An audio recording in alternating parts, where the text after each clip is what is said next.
Howdy, folks. It's Jeff Camarda. Good afternoon. It's Friday, June 26th, and sad to report, not surprised, but sad to report, a pretty disturbing day in the U.S. markets, as you are no doubt aware. By the time you see this, markets plunged, and that word's not an overstatement this time, on COVID fears and the associated economic impacts. Controls imposed by the Fed on bank practices, basically that indicate the Fed is concerned about banks' viability during the economic crisis. Some news, Microsoft is closing permanently all of its retail stores, and stuff that you've been hearing me whine about for weeks and weeks now.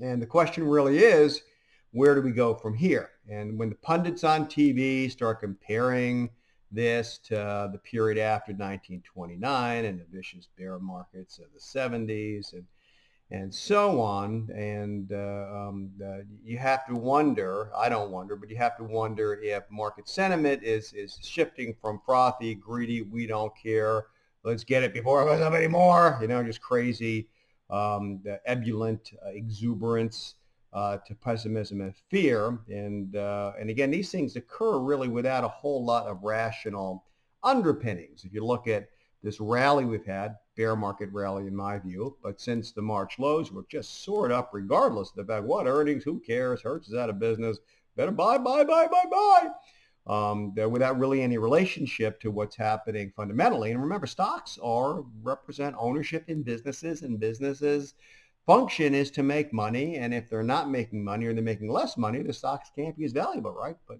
sometimes that function, that relationship becomes untethered to investor behavior. Anyway, enough of my blathering on about that. The short of it is we're again very happy to be in the conservatively deployed portfolios. Even our aggressive portfolios are, in our view, conservatively deployed with very large cash positions. And our hope and expectation in this, again, is to make a lot of money from a very unfortunate situation, and then really just looking to get that cash back to work in the right places when stuff gets really cheap.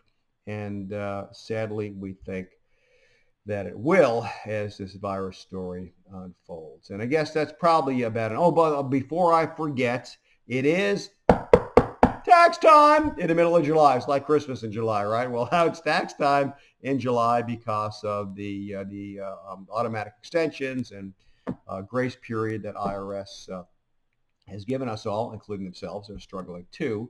And you should be getting an email from our affiliate Taxmaster, my lovable partner, Doug Benefield, the CPA, with a very, very special offer. Could save you an awful lot of money, not just on your taxes, but also on tax prep fees finally. So you might want to take a look at that and give Doug and company a shot. And that's it. And please spend a glorious weekend. And as we anticipate Independence Day and celebration of the 4th of July, a holiday week from tomorrow. But please be careful. This virus thing is a long way from being gone. It is an insidious but a devastating threat. The numbers, for instance, in Texas, I think cases are really new. They're predominantly new cases are younger folks in their 20s, 30s, and 40s. Kind of unexpected. So we don't know so much, and this is so dangerous. There's reports of somebody here in Jacksonville in the local news. I don't read very much anymore, but the truck driver, I think, he felt sick. He talked to his brother. He was diagnosed positive, and he was dead a day later. Fellow, middle-aged fellow. Please be careful. Take the appropriate measures. Wear a mask. Stay away from folks. Sadly, even your family.